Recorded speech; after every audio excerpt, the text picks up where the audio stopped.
Salam damai sejahtera di dalam nama Tuhan Yesus Kristus.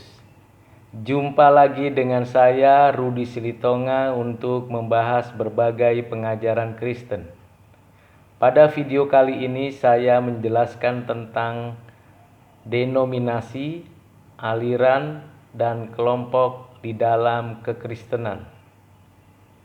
Di dalam kitab Kisah Para Rasul dan surat-surat Paulus kepada jemaat dan kepada 3 pribadi, serta pembacaan kita dari kitab Wahyu, kita mengerti dan mengetahui perkembangan dan pertumbuhan gereja. Tuhan sudah memberikan perintah kepada para rasul dan murid-muridnya untuk pergilah, jadikanlah segala bangsa murid Tuhan Yesus. Dan Tuhan memberikan kuasa di mana Roh Kudus turun atas setiap murid Tuhan untuk menjadi saksi Kristus di Yerusalem, di Judea, di Samaria, dan sampai ke ujung-ujung bumi. Tepat pada hari Pentakosta, di mana banyak orang-orang percaya berkumpul di kota Yerusalem, dan Tuhan menatakan janji Bapa untuk Roh Kudus dicurahkan digenapinya. Dengan demikian, pada hari itu Roh Kudus dicurahkan. Pada saat itu Petrus sebagai pemimpin para rasul pada saat itu menyampaikan firman Tuhan, berkhotbah di hadapan ribuan orang, menjelaskan tentang siapakah Kristus yang sudah dinubuatkan di dalam kitab-kitab para nabi di dalam perjanjian lama, dan menyatakan keberadaan karya daripada anak Allah yang tunggal, yaitu Tuhan Yesus Kristus, bahwa sesungguhnya dialah yang diutus oleh Bapa untuk menebus, satu-satunya pengantara, penebus yang nyata, yang telah disalibkan, mati di atas kayu salib, dikuburkan, dan bangkit pada hari yang ketiga. Setelah khotbah tersebut, ada banyak orang yang menerima keselamatan yang dianugerahkan oleh Bapa, dikerjakan oleh Roh Kudus, sehingga 3.000 orang dengan rela hati menerima dan mengakui bahwa mereka berdosa dan mengakui keberdosaan mereka di hadapan Tuhan dan menerima baptisan di dalam nama Tuhan Yesus. 3.000 orang tersebut sungguh-sungguh mendapatkan keselamatan yang dari Tuhan berdasarkan anugerah dari Bapa di surga, dan dikerjakan oleh Roh Kudus di dalam hati mereka, karena Roh Kudus sudah dicurahkan bagi setiap orang yang sudah ditentukan dan ditetapkan oleh Bapa, sehingga setiap orang dapat berespon atas panggilan Tuhan melalui para rasul. Dan sejak itu gereja bertumbuh berkembang di berbagai tempat, di Judea, di Samaria, bahkan sampai ke ujung-ujung bumi. Di dalam Kisah Para Rasul juga kita tahu bahwa panggilan Tuhan bukan hanya untuk orang Yahudi, orang Israel, tetapi untuk segala bangsa. Petrus, rasul yang memulai pemberitaan Injil untuk orang yang bukan Yahudi. Di rumah keluarga Kornelius terjadi kebangunan rohani. Pemberitaan Injil dinyatakan dan seluruh keluarga Kornelius menerima keselamatan berdasarkan anugerah dari Bapa dan karya Roh Kudus, sehingga mereka bersedia dengan rela hati dibaptis di dalam nama Tuhan Yesus Kristus. Tentulah ini menjadi sebuah perubahan peradaban, bahwa keselamatan bukan hanya untuk orang-orang Yahudi dan orang Israel, tetapi untuk segala bangsa, seperti yang sudah dijanjikan oleh Bapa kepada Abraham, yang dinyatakan bahwa melalui Abraham segala bangsa menerima berkat. dan berkat yang paling utama dan yang paling penting, yaitu keselamatan hidup kekal. Kita bersyukur kepada Tuhan karena anugerah Tuhan cukup untuk segala sesuatu dan untuk setiap bangsa yang telah ditetapkan, ditentukan, dipanggil untuk menjadi umat pilihannya. Pada saat-saat seperti itu pertumbuhan perkembangan gereja semakin pesat. Tuhan memanggil seorang penganiaya gereja, seorang yang tadinya tidak suka dengan kekristenan, yaitu Saulus, dipanggil, diutus menjadi rasul bagi segala bangsa. Paulus menjadi rasul untuk memberitakan Injil Yesus Kristus, memberitakan kematian dan kebangkitan Kristus, menyatakan kemenangan atas maut, dosa, dan juga menyatakan kekuatan melawan kuasa-kuasa kegelapan. Paulus memulai pelayanan misi pertama, misi kedua, misi ketiga, dan misi keempat. Di dalam setiap pelayanan-pelayanan tersebut, di kota-kota kecil, baik di Asia Kecil, di Asia Besar, bahkan sampai ke Roma, Rasul Paulus memberitakan Injil Yesus Kristus, mengabarkan kabar baik, menyatakan kemenangan atas dosa, atas maut, atas si jahat, hanya ada di dalam nama Tuhan Yesus Kristus. Kita tahu bahwa Rasul Paulus memberitakan Injil tersebut dan banyak gereja sudah terbentuk di Galatia, di Tesalonika, di Efesus, di kota-kota yang lain, bahkan di Korintus. Kita bersyukur kepada Tuhan bersamaan dengan misi yang dikerjakan oleh Rasul Paulus. Ada banyak murid-murid Tuhan yang juga mendirikan gereja Tuhan, baik di Kolose dan juga di kota Roma. Rasul Paulus memberikan bimbingan, arahan, nasihat di bawah pimpinan Roh Kudus, menuliskan surat-surat penggembalaan kepada 7 jemaat untuk memberikan pengajaran tentang siapakah Tuhan Yesus Kristus di dalam kasih dan kebenaran.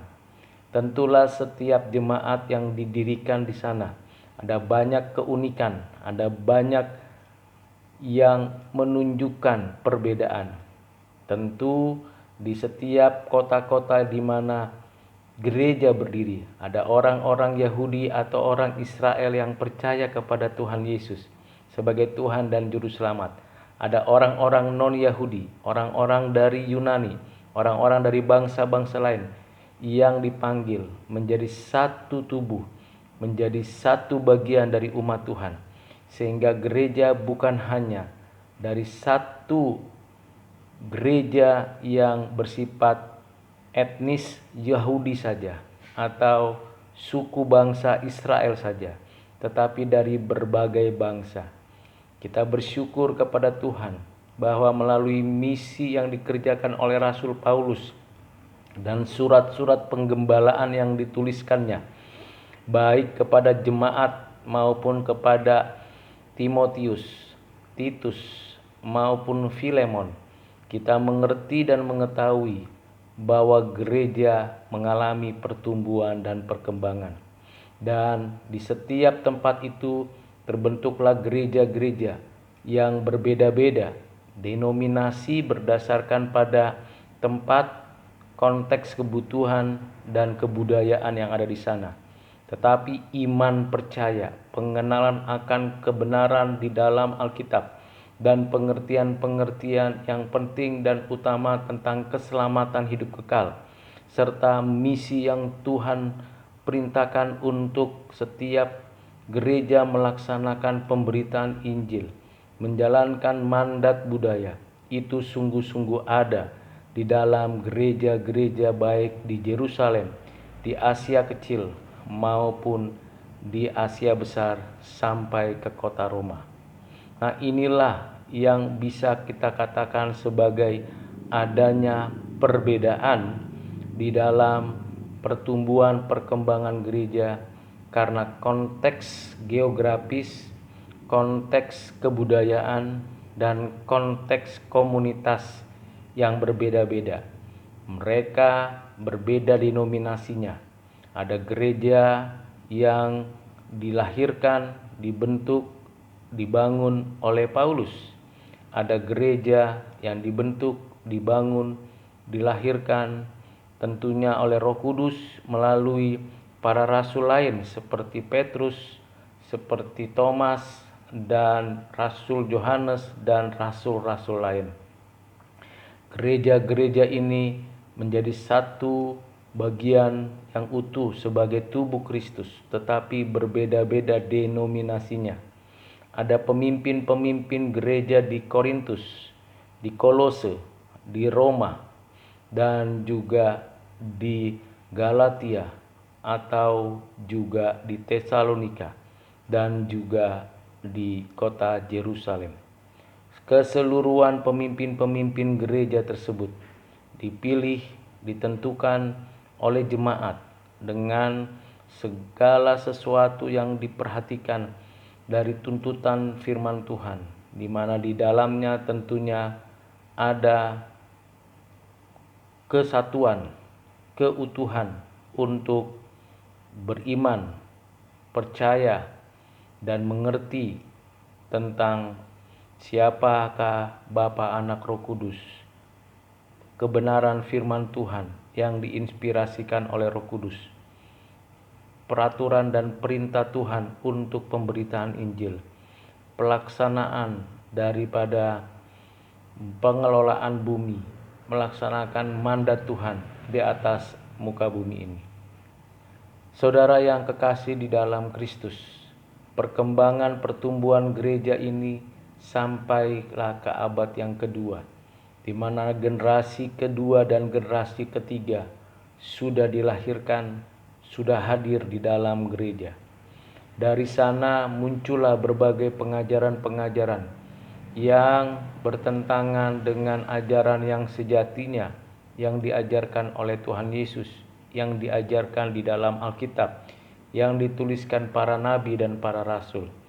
Ada pengajaran-pengajaran yang menekankan Judaisme, ada yang menekankan pemikiran filsafat, ada yang menekankan tentang kehidupan yang mistis, yang spiritisme, ada yang menekankan antroposentris, upaya kemanusiaan belaka, sehingga terjadi aliran-aliran kepercayaan yang mengaku Kristen, tetapi sesungguhnya tidak lagi murni.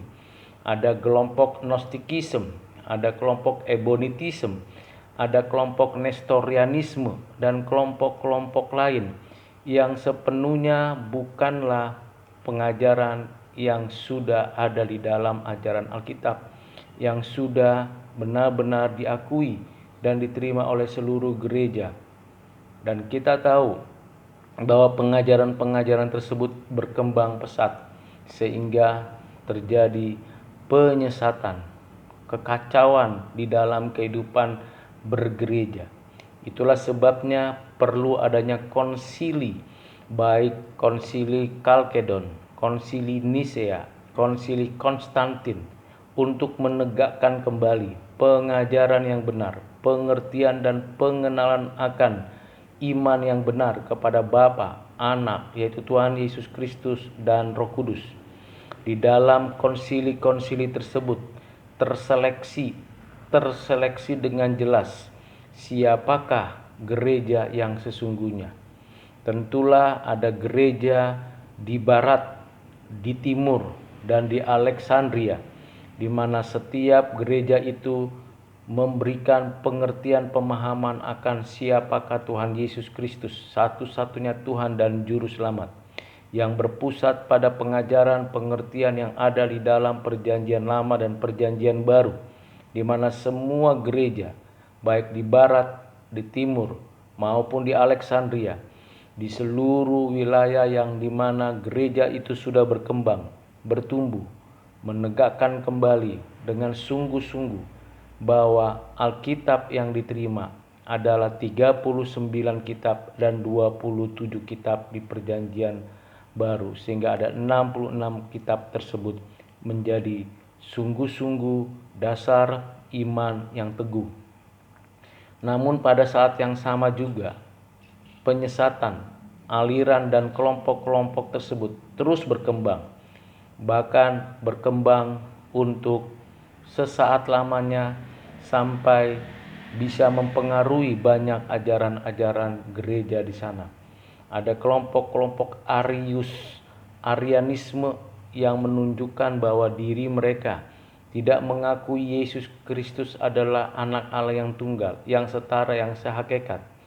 Dan sampai kini ada pengajaran itu, khususnya kita tahu di dalam pengajaran saksi Yehova yang sesat dan menyesatkan itu, yang tidak menerima bahwa Tuhan Yesus adalah anak Allah yang tunggal, yang setara, yang sehakikat dengan Bapa, dan tidak menerima Roh Kudus adalah pribadi yang setara, sehakikat dengan Bapa dan Anak. Dan itu sudah ada pada abad kedua, abad ketiga, abad keempat. Terjadilah perpecahan karena pengajaran. Demikian terus sampai dengan abad yang ke-13. Kita tahu gereja secara institusional begitu kuat, begitu memegang teguh pengaturan dan peraturan, sampai-sampai gereja secara institusional menjadi kekuatan politik, kekuatan yang mengatur kehidupan berbangsa dan bernegara. Dan inilah yang menjadi kesulitan terbesar dan menjadi celah untuk terjadinya perpecahan gereja.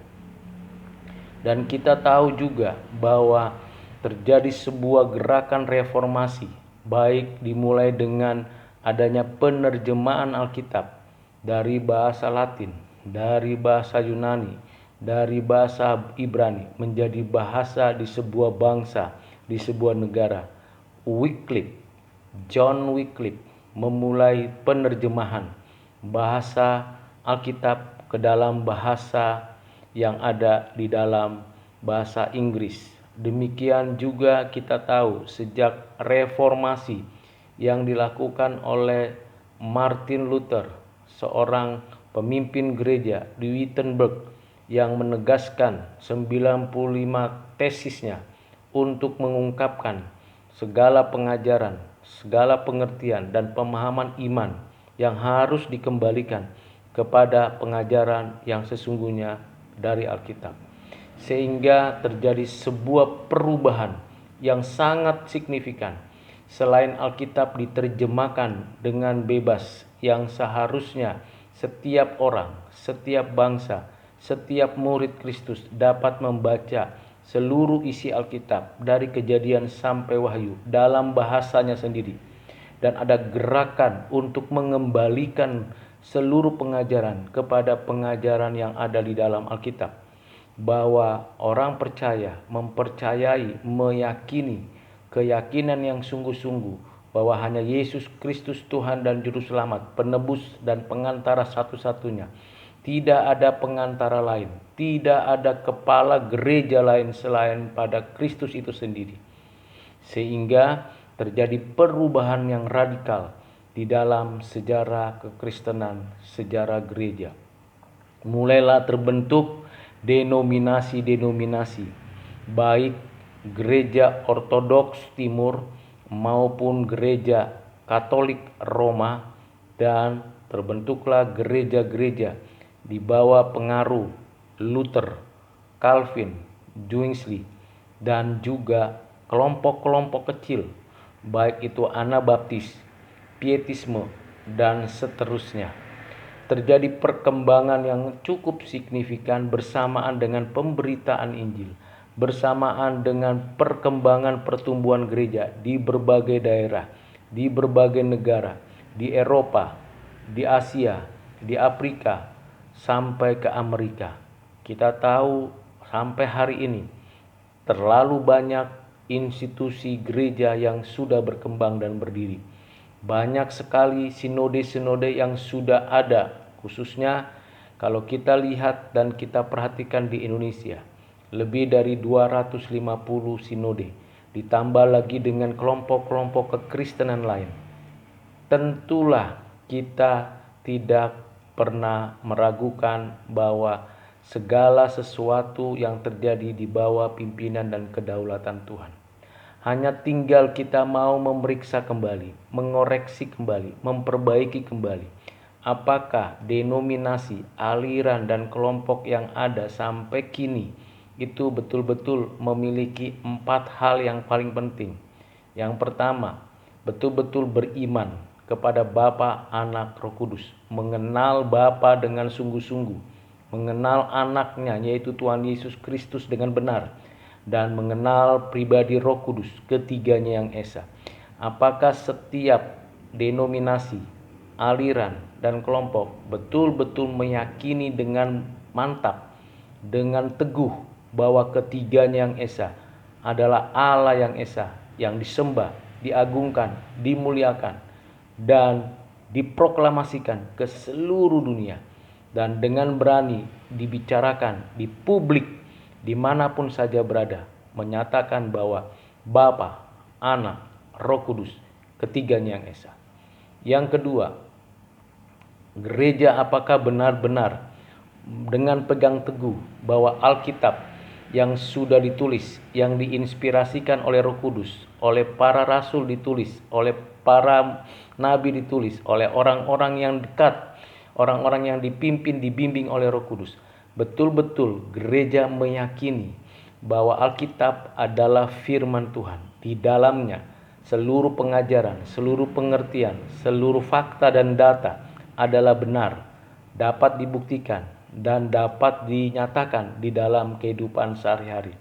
Bahwa Alkitab menjadi dasar iman dan otoritas tertinggi di dalam menilai, menimbang, mengambil keputusan, tindakan-tindakan yang ada di dalam setiap gereja. Sungguh-sungguhkah gereja menjalankan dan meyakini tentang kebenaran yang ada di dalam Alkitab? Yang ketiga, benar-benarkah gereja dengan sungguh-sungguh memproklamasikan bahwa hanya Yesus Kristus Tuhan dan Juru Selamat, tidak ada yang lain, tidak ada pengantara antara manusia dengan Allah kecuali Tuhan Yesus, tidak ada mediator lain kecuali Tuhan Yesus, tidak ada orang yang dianggap layak untuk menyucikan dosa kecuali Tuhan Yesus, tidak ada pribadi lain selain Tuhan Yesus di mana setiap orang beroleh keselamatan. Sudahkah sungguh-sungguh gereja melakukan hal itu? Yang keempat, apakah gereja benar-benar menjalankan misi Tuhan, memberitakan Injil Yesus Kristus, mengabarkan kabar baik melalui berbagai media, melalui berbagai cara, baik misi pelayanan keluar, baik memberitakan Injil secara publik melalui KKR, baik pemberitaan Injil melalui media sosial, media cetak, media elektronik, baik penginjilan secara pribadi, baik kepada pribadi-pribadi yang ada di dalam perusahaan, pemerintahan, kantor, tempat-tempat umum, di sekolah, di kampus, di tempat-tempat yang tersembunyi sekalipun. Apakah gereja sudah menjalankan misi Tuhan tersebut? Apakah gereja sudah mengerjakan apa yang diperintahkan Tuhan? Jadikanlah segala bangsa murid Tuhan Yesus. Yang berikutnya adalah, apakah gereja menjalankan mandat Tuhan untuk mengelola bumi, memelihara bumi, menjaga bumi ini, ikut peduli terhadap lingkungan, menjaga kebersihan, menjaga segala tatanan yang ada di alam ini, di bumi ini dengan baik, menggunakan berbagai macam ilmu pengetahuan untuk meningkatkan kesejahteraan dan keadilan, ikut terlibat di dalam hal-hal yang berkaitan dengan menjalankan kebaikan, dengan menjalankan berbagai peradaban yang baik, dunia pendidikan, dunia kesehatan, dunia teknologi, dan berbagai ilmu pengetahuan. Apakah 4 hal itu dilaksanakan oleh gereja dengan berbagai denominasi, dengan berbagai aliran dan kelompok? Kalau saja ada satu yang tidak dikerjakan oleh gereja, terutama bagian pertama, bagian kedua, dan bagian ketiga, dan bagian keempat, maka gereja tersebut sebenarnya bukanlah gereja yang sejati. Saudara yang kekasih di dalam Kristus, dari 4 itu kita bisa menguji semua perkembangan gereja mulai abad pertama sampai dengan abad sekarang. Kita bisa lihat adanya gerakan teologi liberal yang tidak mengakui Alkitab adalah firman Tuhan. Adanya gerakan-gerakan saksi Yehova yang menolak Trinitas.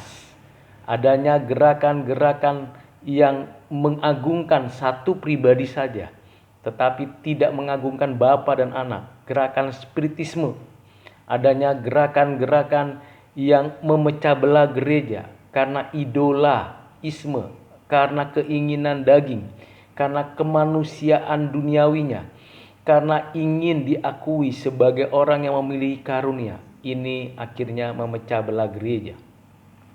Saudara yang kekasih di dalam Kristus, mari kita pikirkan ulang, kita renungkan kembali denominasi, aliran, dan kelompok.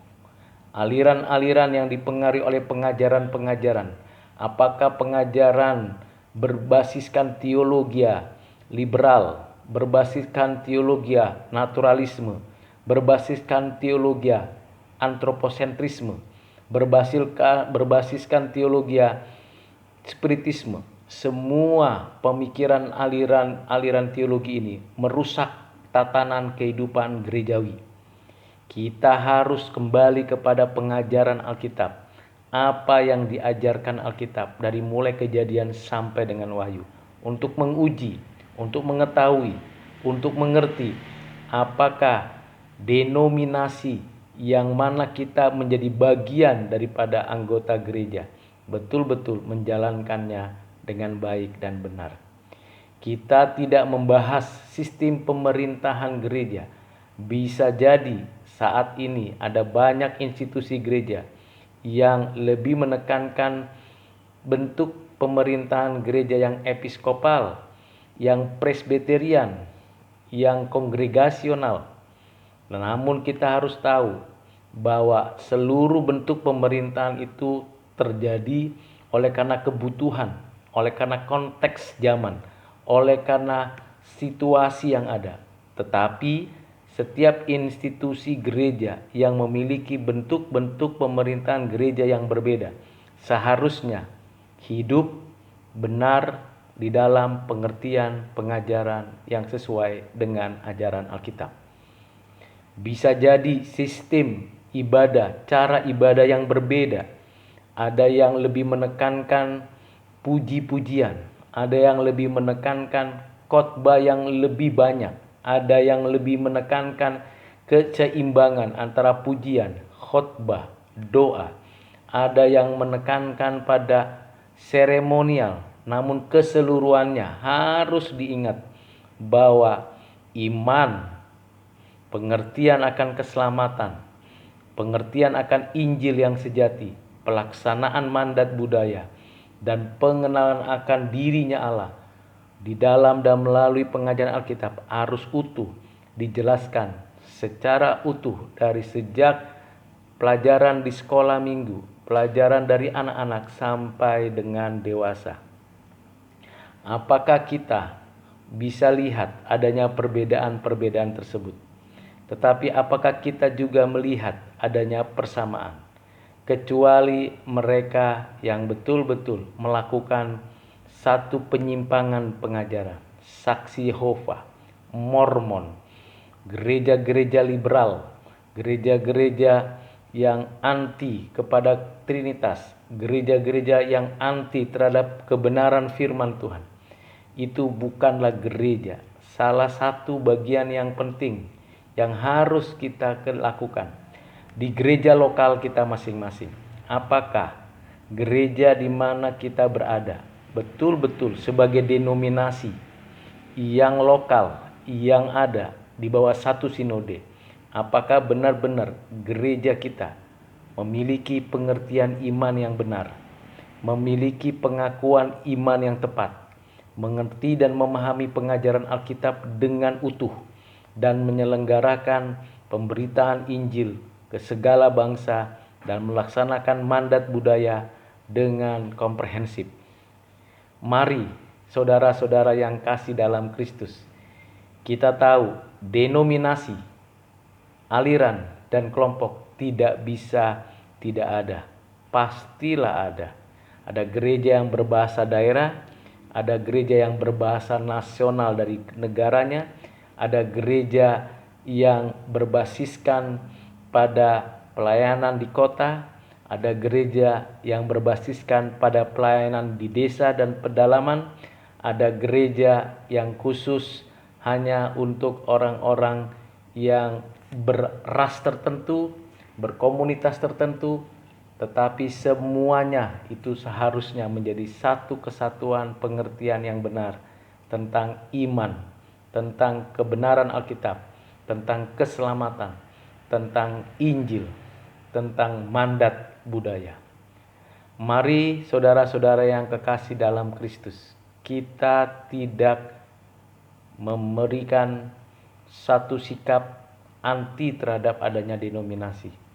Kita juga tidak mau adanya perpecahan di dalam tubuh Kristus. Perbedaan pasti ada, perpecahan yang kita tolak.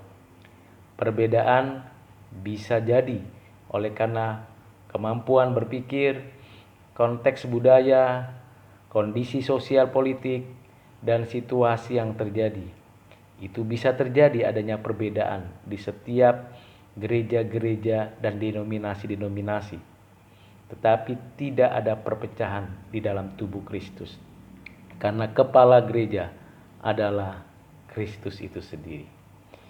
Kiranya penjelasan yang singkat dari awal sampai akhir tentang denominasi dan aliran serta kelompok dapat dimengerti dengan utuh. Tuhan Yesus memberkati kita sekalian. Amin.